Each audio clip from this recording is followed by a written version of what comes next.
16 जून 2026 तर्जुमान काबिल लिसान अख्तर सानी आरिफ बिल्लाह शेखुल हदीस शेखुल उलमा हजरत मौलाना शाह अब्दुल मतीन बिन हुसैन साहिब दामत बरकातुहुम और शेख आरिफ बिल्लाह मौलाना शाह হাকিম মোহাম্মদ আখতার সাহেব রহমতুল্লাহ আলাইহি সারা পৃথিবীতে সফর করতেন এবং বারবার মুসলমানদেরকে, তোলাবাদেরকে, আলিমদেরকে, মুরিদদেরকে বারবার এক কথা বলতেন, বারবার বলতেন, প্রতিদিন বলতেন, সকাল সন্ধ্যায় বলতেন, গুনাহ ত্যাগ করো, গুনাহ ত্যাগ করো, গুনাহ থেকে বাঁচো।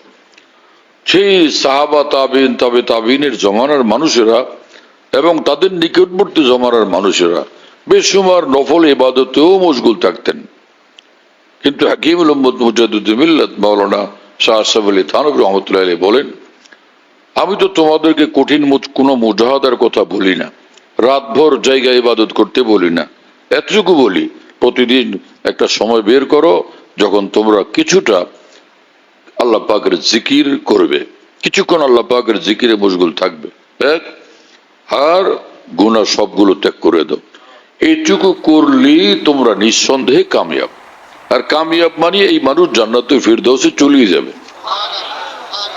যে কোনো মানুষ মুসলমান সে ফরজ ওয়াজিব আদায় করবে, হালাল খাবে, সব গুনাহ থেকে বিরত থাকবে, নিঃসন্দেহে সে জান্নাতুল ফিরদাউসে যাবেই যাবে, কেউ তাকে ঠেকাইতে পারবে না। তবে জান্নাতুল ফিরদাউস প্রথম পজিশন, ভিআইপি, ভিভিআইপি, জেনারেল জান্নাতুল ফিরদাউস, জেনারেল জান্নাতুল ফিরদাউস এবং ভিআইপি জান্নাতুল ফিরদাউস, ভিভিআইপি, ভিভিআইপি জান্নাতুল ফিরদাউস।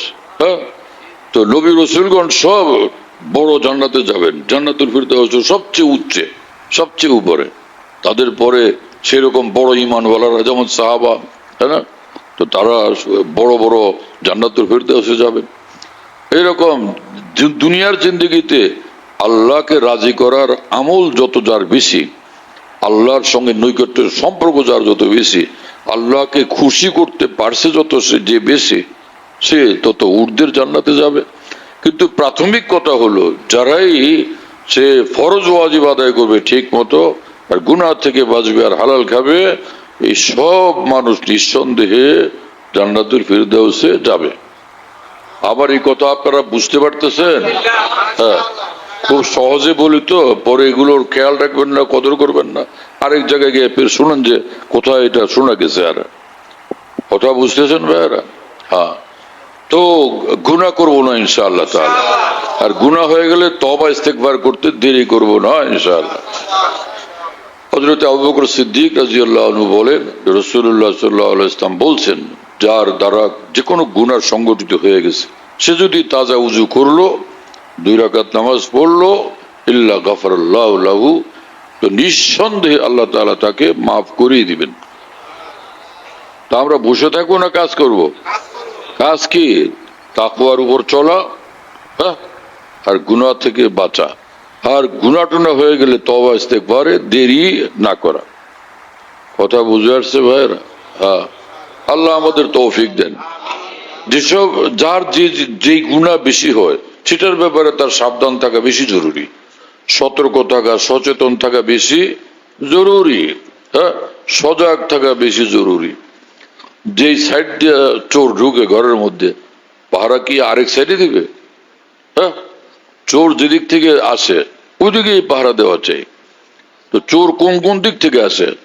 চোখের দ্বারা গুনাহ হয় বেশি, জবানের দ্বারা গুনাহ হয় বেশি। এই জন্য আমার শেখ আরিফ বিল্লাহ মৌলানা শাহ হাকিম মোহাম্মদ আখতার সাহেব রহমতুল্লাহ আলাইহি বলতেন, এক তো চোখের দ্বারা গুনাহ হয় বেশি, আরেকটা হচ্ছে চোখের গুনাহ থেকে বাঁচা কষ্টসাধ্য বেশি। এই জন্য যে ব্যক্তি চোখের গুনাহ থেকে বাঁচতে পারবে সে সবচেয়ে উচ্চ মানের ওলি আল্লাহ, সিদ্দিকিনের মর্তবার ওলি আল্লাহ হয়ে যাবে, সিদ্দিকিনের মর্তবার ওলি আল্লাহ হয়ে যাবে। কেন? সে যখন দেখবে যে গুনাহ থেকে বাঁচার যুদ্ধ করতে হয় দিন রাত, আরে আমার জানটা গেল রে, এত সুন্দরী মেয়েরা যায়, কাউকে দেখবো না, এটা কিভাবে? ভিতরে জান টুকটুক টুকটুক করতে থাকে, অথবা টিক টিক টিক টিক করতে থাকে যে জান গেল রে, একবার দেখ। বল না, আমি দেখবো না, তুই গেলে যা। জান जान दे दी मैंने उनके नाम पर, इसके ने सोचा न कुछ अंजाम पर। ভালোবাসি আমি মহান আল্লাহকে, জান তুই গেলে যা, মরলে মর, আমি তো গুনার দিকে যাবই না।